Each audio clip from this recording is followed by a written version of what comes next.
What would you do if you found out someone was spending millions of dollars to manipulate you into hating yourself? Today, we're going to find out.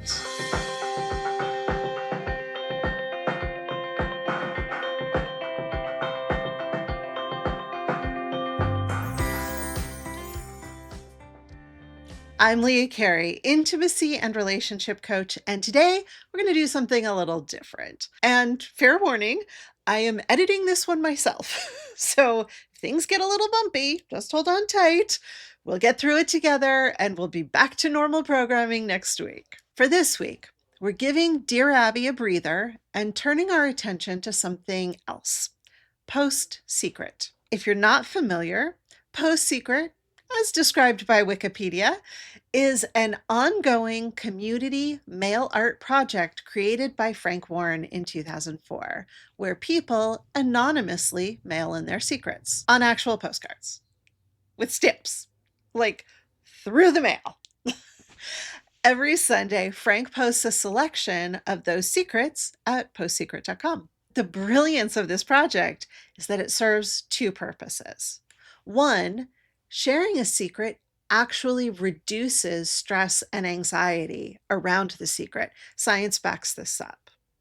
And two, the people who are reading those secrets realize they're not alone.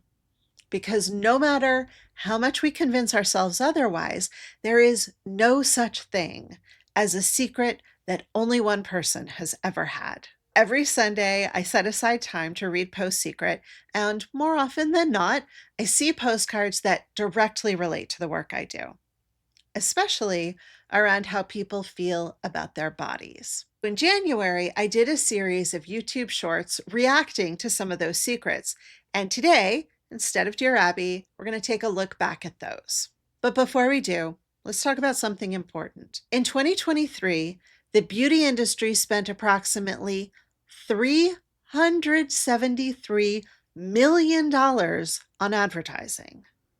Why? To generate 94 billion with a B dollars in sales. And that money was not spent helping you feel good about yourself. No, it was spent convincing you that you are not good enough as you are, so you need their product to become acceptable. These are multi-billion-dollar industries that are entirely reliant on us hating ourselves, hating ourselves, hating ourselves.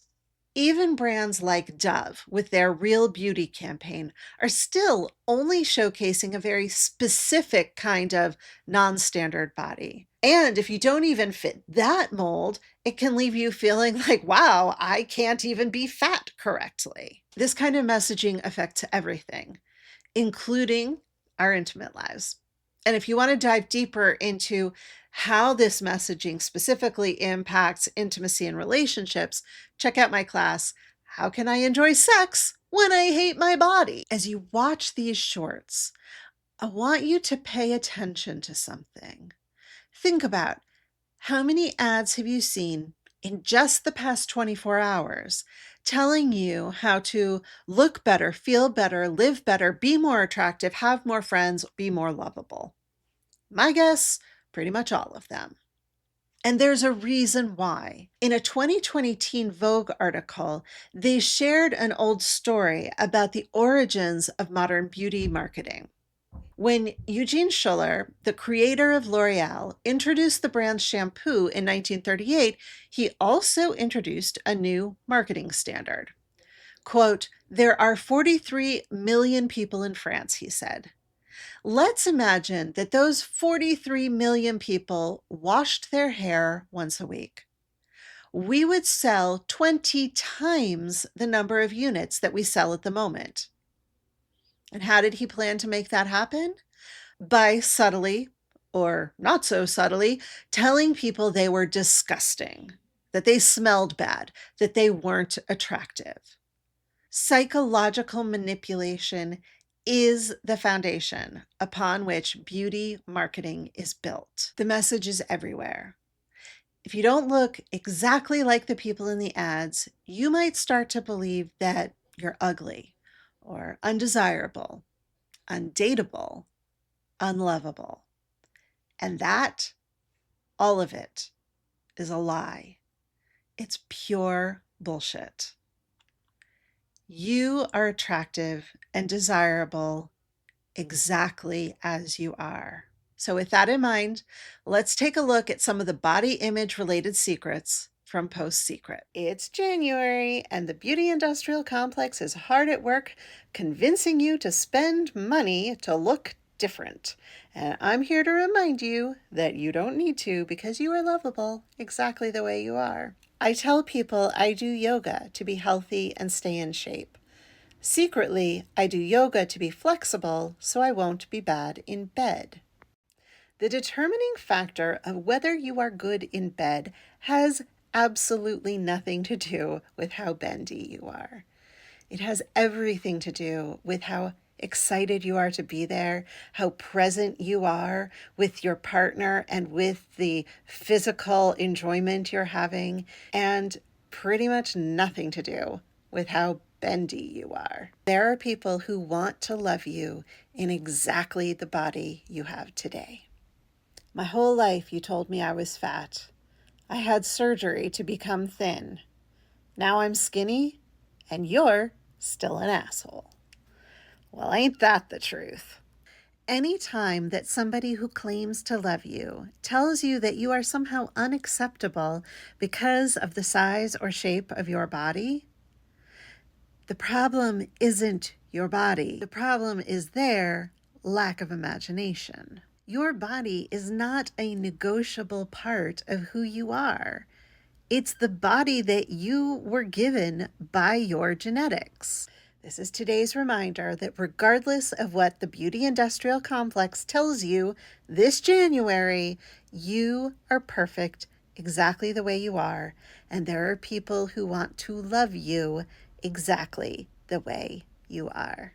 The main reason I can't get myself to tell anyone I'm anorexic is because anorexic people are supposed to be skinny, and I'm not. There are a lot of health providers who will not diagnose people as anorexic if they don't match a certain weight profile. I'd actually be willing to wager that there are more large people who are anorexic and not diagnosed than skinny people who are anorexic and are diagnosed. I'm truly sorry that there's so much fat phobia in the current medical system. Please feed yourself, fuel yourself. The next 4 years are going to be rough, and we need you. I'm 70 years old. I got a tummy tuck, so if I become a widow, I can try to find a lover. The saddest thing about this to me is that this woman is spending whatever time she may have left with her husband, worried about whether she'll be attractive some future time with some future person in the event that she is alone, and that she believes her desirability is based on whether she has a flat stomach or not. Regardless of how old you are, that's not true. There are people who want to love you in exactly the body you're in today. I promise. I'm a guy who finds women with some muscle very sexy. A lot of women hear the message that, oh, you shouldn't work out too much or you'll get big muscles, as if that somehow is an affront to their femininity, which is even extra ridiculous when it's paired with the message that you have to be in the gym so that you have the perfect body, because you have to be a certain weight and have a certain look, but you can't get too muscly, but you can't be overweight. It's like you can never actually hit that goal. So this is your reminder for today that regardless of what the beauty industrial complex tries to sell you this January, there are people who want to love you exactly the way you are. I have a very hairy belly. Reminder, hair is natural.